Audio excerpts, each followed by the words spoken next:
तो यहाँ पे फ्रैक्शन बेस्ड क्वेश्चन करा रहा हूं मैं।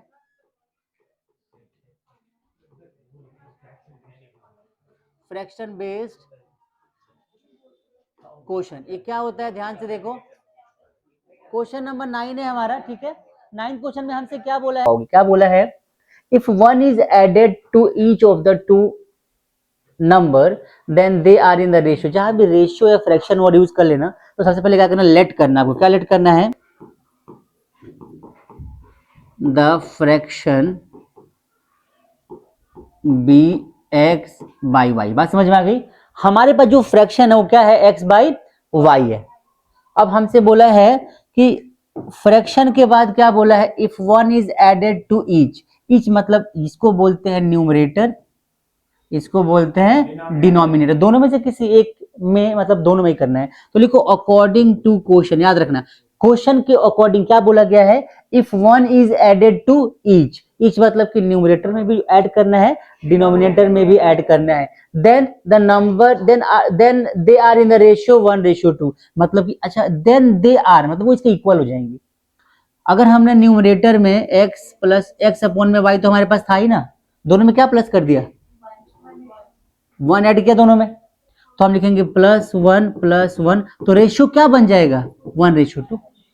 आई बात समझ में, बस यही तक आपको समझना था, आगे तो आसानी है।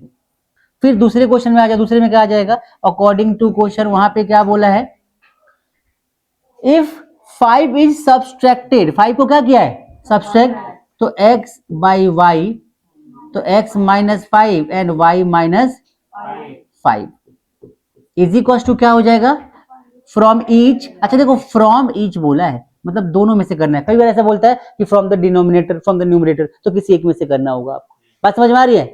Then each the of two numbers, then ratio become, तो ये किसके बराबर हो जाएगा, 5/11। आगे क्या करना है, देखो यहाँ पे आगे देखो, क्रॉस मल्टीप्लाई करेंगे। यहाँ पे x + 1 है ना, यहाँ पे 2 को लेकर से मल्टीप्लाई कर दो, 2 ले आए यहाँ पे, x + 1 is equal to y + 1। यहाँ पे बात समझ में आ गई, मल्टीप्लाई कर दो, 2x + 2 is equal to y + 1, सबको इधर ले आओ, तो 2x - y + 2 - 1 is equal to 0, तो 2x - y + 1 is equal to 0, equation 1 बना। बात समझ में आई क्या, फिर से बताऊं, डाउट है। हमने क्या किया, कुछ भी नहीं किया बेटा, बस इसको इन दोनों से मल्टीप्लाई किया, तो 2x प्लस में 2 हो गया यहाँ पे, फिर y + 1 यहाँ पे 1 से मल्टीप्लाई हो गया, y + 1 ही रहेगा। उसके बाद दोनों को इधर लेके आ गया माइनस में, तो 2x के साथ मैंने y लिख दिया माइनस का, फिर 2 था -1 हो जाएगा, तो 1 हो जाएगा प्लस का, खत्म। बात समझ में आई, इक्वेशन 1। सेम यहाँ पे कर लो आप, यहाँ पे क्या करोगे, यहाँ पे 11 से मल्टीप्लाई कर दो, 11x - 55 is equal to 5y - 25। बात समझ में आई क्या, इन दोनों से 5 को मल्टीप्लाई कर दिया, इसको 11 से मल्टीप्लाई कर दिया, क्लियर हुआ सबको।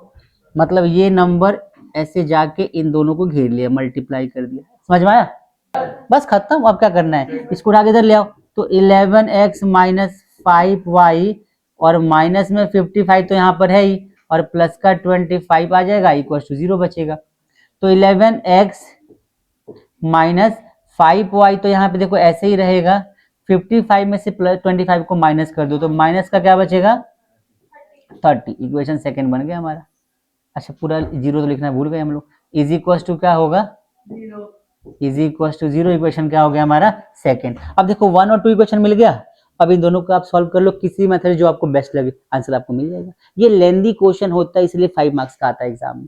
पहले स्टेटमेंट पढ़ना है, स्टेटमेंट पढ़ के क्या करना है, स्टेटमेंट पढ़ के आपको यहाँ पे क्या करना है, आपको यहाँ पे इक्वेशन बनानी है, इक्वेशन बनाने के बाद में सॉल्व भी करना है। 3 स्टेप पूरा इसके अंदर है, इन तीनों स्टेप के पूरे मार्क्स 5 या 4 मार्क्स मिलेंगे आपके। लॉन्ग क्वेश्चन में आता है एग्जाम में, डी या ई सेक्शन में मिलेगा आपको क्वेश्चन।